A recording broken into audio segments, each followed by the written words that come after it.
শিৱসাগৰ কোঁৱৰপুৰ কাৰিগাঁৱত চাঞ্চল্যকৰ হত্যাকাণ্ড কিমান অতিষ্ঠ হলে নিজ পুত্ৰৰ লগত এনে কাণ্ড কৰিব পাৰে পিতৃয়ে পুত্ৰৰ লগত ভয়ংকৰ কাণ্ড পিতৃয়ে দাৰে ঘপিয়াই হত্যা কৰিলে পুত্ৰক ৰমেন বৰুৱাই হত্যা কৰিলে পুত্ৰ দীপু বৰুৱাক নিশা শুৱাপাতিতে হত্যা দীপু বৰুৱাক সুৰা সেৱন কৰি আহি ঘৰত অশান্তিৰ সৃষ্টি কৰে সঘনাই পুত্ৰই অভিযোগ পিতৃৰ শুই থকা অৱস্থাতে পুত্ৰৰ লগত কৰিলে এনে ভয়ংকৰ কাণ্ড ঘটনাটো মানে ৰাতিপুৱা শুই থকা অৱস্থাতে দেউতাই মানে ভাইটিক কুকুৰে আঘাত কৰি হত্যা কৰিলে।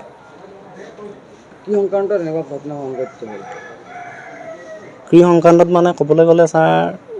ভাইটিয়ে অলপ মানে ড্ৰিংকছ কৰি মানে সি অলপ ঘৰখনত অশান্তি কৰি থাকে মা দেউতাকো অলপ তিৰস্কাৰ কৰে ধৰক তাৰপৰা দেউতাকো অলপ মানে অকথ্য কথাই গালি গালাজ কৰে তাৰপৰা সেইবিলাক সংক্ৰান্ততে দেউতাই মানে অলপ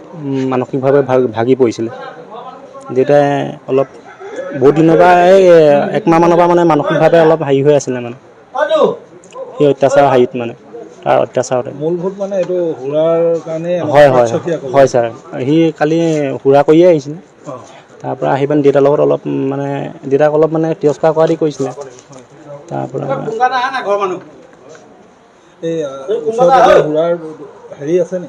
সুৰা আছে ছাৰ এই অলপ আগত তিনিআলিত আছে এই সুৰাৰ কাৰণে ছাৰ আমাৰ গোটেই পৰিৱেশটো এনেকুৱা হৈছে ঘটনাটো মানে মোক ইয়াৰ পৰা ল'ৰাজনে ফোন কৰিলে ৰাতিপুৱা 5:11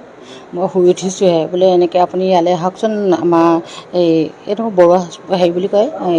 এই জানৰ ঘৰলৈ আহক এনেকৈ ঘটনা এটা হ'ল মোৰ কি ঘটনা হ'ল তেতিয়া ক'লে যে এই জানে এই হেৰিত কাটিলে এই পুতেকক কাটিলে আপুনি সোনকালে আহক মই আহি দেখিলোঁ হয় বিচনাত তেনেকৈ শুই থকা অৱস্থাতে সেইবিলাক আৰু দেউতাকক যেতিয়া সুধিলোঁ ৰমেন বৰুৱাক তেতিয়া তেওঁ নিজে কৈছে যে মোৰ ঘৰত অশান্তি কৰি থাকে সি পানী দুনি খায় সেইকাৰণে মোৰ ধৈৰ্যসীমা পাৰ হৈ মই তাক এনেকুৱা কাম কৰি দিলোঁ আইন হাতত তুলি ল'লোঁ তেওঁৰ নাম দীপু বৰুৱা তেওঁৰ নাম ৰমেন বৰুৱা পিতৃ আৰু পুত্ৰ হয়